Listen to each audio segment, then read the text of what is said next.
Delivery के बाद महिलाओं के शरीर में बहुत सारे चेंजेस होते हैं और उसमें सबसे बड़ा चेंज होता है उनका पेट।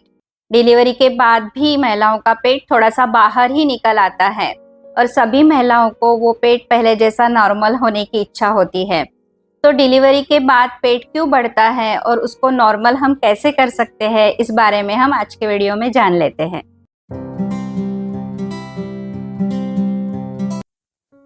हेलो एवरीवन, मैं हूं डॉक्टर अमृता हमीने और अमृतास गर्भ संस्कार में आप सभी दर्शकों का हार्दिक स्वागत है। मां बनना सभी महिलाओं के लिए बेहद खुशी का अवसर होता है, लेकिन मां बनना इतना आसान नहीं है। प्रेगनेंसी के समय महिलाओं के शरीर में बहुत सारे चेंजेस होते हैं और डिलीवरी के बाद भी वो रहते हैं। उसमें सबसे बड़ा चेंज होता है कि महिला का पेट बाहर निकल आता है और सभी महिलाएं यही चाहती है कि डिलीवरी के बाद उनका पेट पहले जैसा नॉर्मल हो जाए, लेकिन वो नॉर्मल करने के लिए हमें बहुत मेहनत करनी पड़ती है, हमें खुद का ख्याल रखना पड़ता है और डिलीवरी के बाद हमारा पूरा ध्यान हमारी बच्ची की तरफ होता है और हम अपनी तरफ उतना ध्यान नहीं दे पाते हैं। सबसे पहले हम जान लेते हैं कि डिलीवरी के बाद पेट बढ़ने की क्या क्या वजह हो सकती है। इसमें सबसे पहला कारण है कि प्रेगनेंसी में हमारा बच्चा जैसे जैसे बढ़ता है तो हमारा यूट्रस भी बढ़ता है, यूट्रस का साइज भी बढ़ता है। इसकी वजह से पेट बाहर निकल आता है और पेट की जो मांसपेशियां है उसमें खिंचाव आता है और वो मांसपेशियां लूज हो जाती है। इसको हम अगर जल्दी से फिर से स्ट्रेंथनिंग नहीं करेंगे तो ये पेट बाहर निकला हुआ दिखता है। दूसरी वजह है कि प्रेगनेंसी में हम अच्छा खाना खाते हैं, हमारे बेबी का अच्छे से पोषण होना चाहिए, इसलिए हम डाइट पे ध्यान देते हैं और इस वक्त हमारे पेट पर भी और हमारे पूरे शरीर में चर्बी जमा होती है, उसकी वजह से भी हमारा पेट बाहर निकल आता है। तीसरा कारण है स्ट्रेस। इसमें हमें प्रेगनेंसी में भी स्ट्रेस होता है और डिलीवरी के बाद भी स्ट्रेस होता है, क्योंकि बच्चे का पालन पोषण करने की जिम्मेदारी आ जाती है और हमारी नींद पूरी नहीं होती है। स्ट्रेस बढ़ने के कारण भी हमारे पेट पर चर्बी जमा होती है और पेट बाहर निकल आता है। डिलीवरी के बाद बढ़ा हुआ पेट कम करने का सबसे आसान तरीका है गुनगुना पानी। डिलीवरी के बाद महिलाओं को गुनगुना पानी पीने की सलाह दी जाती है, वो इसलिए क्योंकि डिलीवरी के बाद हमारी पाचन क्रिया वीक हो जाती है और हमारा अग्नि मंद हो जाता है। गुनगुने पानी से हमारा अग्नि प्रदीप्त होता है, अग्नि नॉर्मल होता है और हमारा खाना जल्दी से हजम होता है और हमारे शरीर में अतिरिक्त फैट जमा नहीं होता है। इसलिए डिलीवरी के बाद गुनगुना पानी पीना पेट कम करने के लिए सहायता करता है। दूसरा है जीरा, सौंफ और मेथी दाने का पानी। एक एक चम्मच जीरा, सौंफ और मेथी दाना पानी में डालकर पानी उबाल कर रख लेना चाहिए और इस तरह से उबाला हुआ पानी, थोड़ा सा गुनगुना पानी पीने से हमारे पाचन क्रिया अच्छी हो जाती है और मेथी दाना जो है वो हमारा हार्मोनल इम्बैलेंस करेक्ट करने में मदद करता है। हमारे शरीर में डिलीवरी से जो पेन होता है, दर्द होता है, थकान आती है, ये थकान इस पानी से दूर होने में मदद होती है, मेथी दाने से स्पेशली।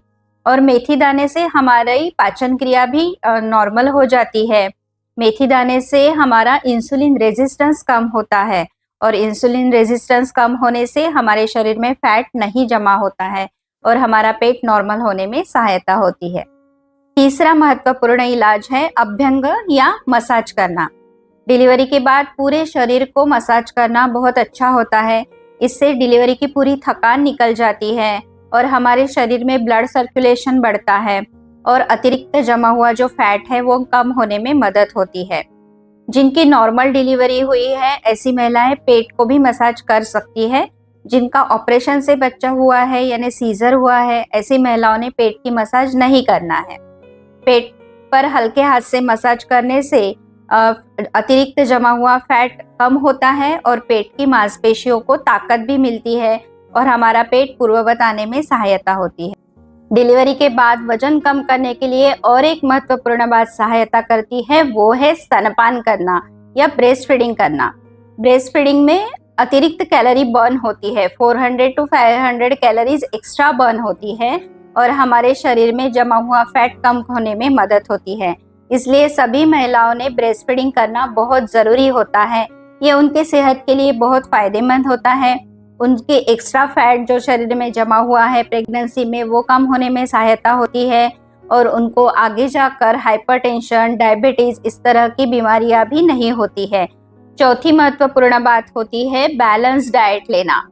डिलीवरी के बाद हमें बहुत भूख लगती है क्योंकि ब्रेस्ट फीडिंग में हमारी एक्स्ट्रा कैलोरीज बर्न होती है, तो भूख बढ़ने से हमें जो भी अवेलेबल खाना है वो हम खा लेते हैं। इसमें हमारे खाने में रूटीनली कार्बोहाइड्रेट से ज़्यादा होते हैं, जैसे कि चावल है, चपाती है, तो भूख लगने से हम इसी को बढ़ाते हैं।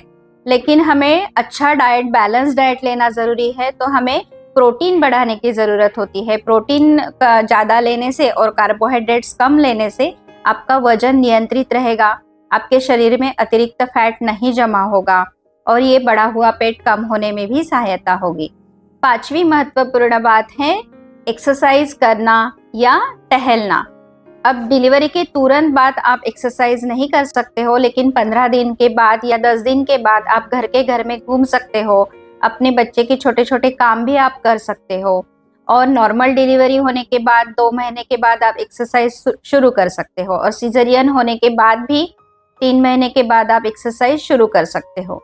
तो ये एक्सरसाइज करना बहुत ज़रूरी होता है। इसमें मेन आता है कि एब्डोमिनल मसल स्ट्रेंथनिंग और pelvic muscle strengthening, Kegel exercise है, एब्डोमिनल ब्रीदिंग है, लेग रेजिंग है। इस तरह के एक्सरसाइज करने से आपके पेट की जो मांसपेशियां लूज हो गई है वो फिर से टाइट होने में सहायता होगी और बढ़ा हुआ पेट अंदर जाने में मदद होगी। अब बहुत बार हमें पेशेंट से पूछते हैं कि मैडम एब्डोमिनल बेल्ट बांधने से पेट कम होता है क्या? तो एब्डोमिनल बेल्ट बांधने से पेट कम नहीं होता है, लेकिन डिलीवरी में आपके पेट की जो मांसपेशियां लूज हो जाती है और आपका पोस्चर बदलता है। प्रेगनेंसी में लॉर्डोसिस होता है, पेट बाहर निकल आता है, तो वो बड़े हुए पेट को थोड़ा सा सपोर्ट करने के लिए एब्डोमिनल बेल्ट बांधना जरूरी होता है। उसकी वजह से आपका पोस्चर करेक्ट होगा और आपके लूज हो गई जो मांसपेशियां है उसको सपोर्ट मिलेगा और फिर धीरे धीरे जैसे जैसे आपकी रिकवरी होगी आपका पेट नॉर्मल होने में सहायता होगी। तो एब्डोमिनल बेल्ट बांधना अच्छा होता है सपोर्ट के लिए। 1-2 महीने तक आप वो बांध सकते हैं, उसके बाद आप धीरे धीरे एक्सरसाइज करके अपने मसल को स्ट्रेंथनिंग करना जरूरी होता है। आशा है कि हमने दी हुई जानकारी आपको पसंद आई हो, इसलिए हमारे वीडियोस को लाइक कीजिए, अपने दोस्तों के साथ शेयर कीजिए और हमारे चैनल को सब्सक्राइब करना मत भूलिए। धन्यवाद।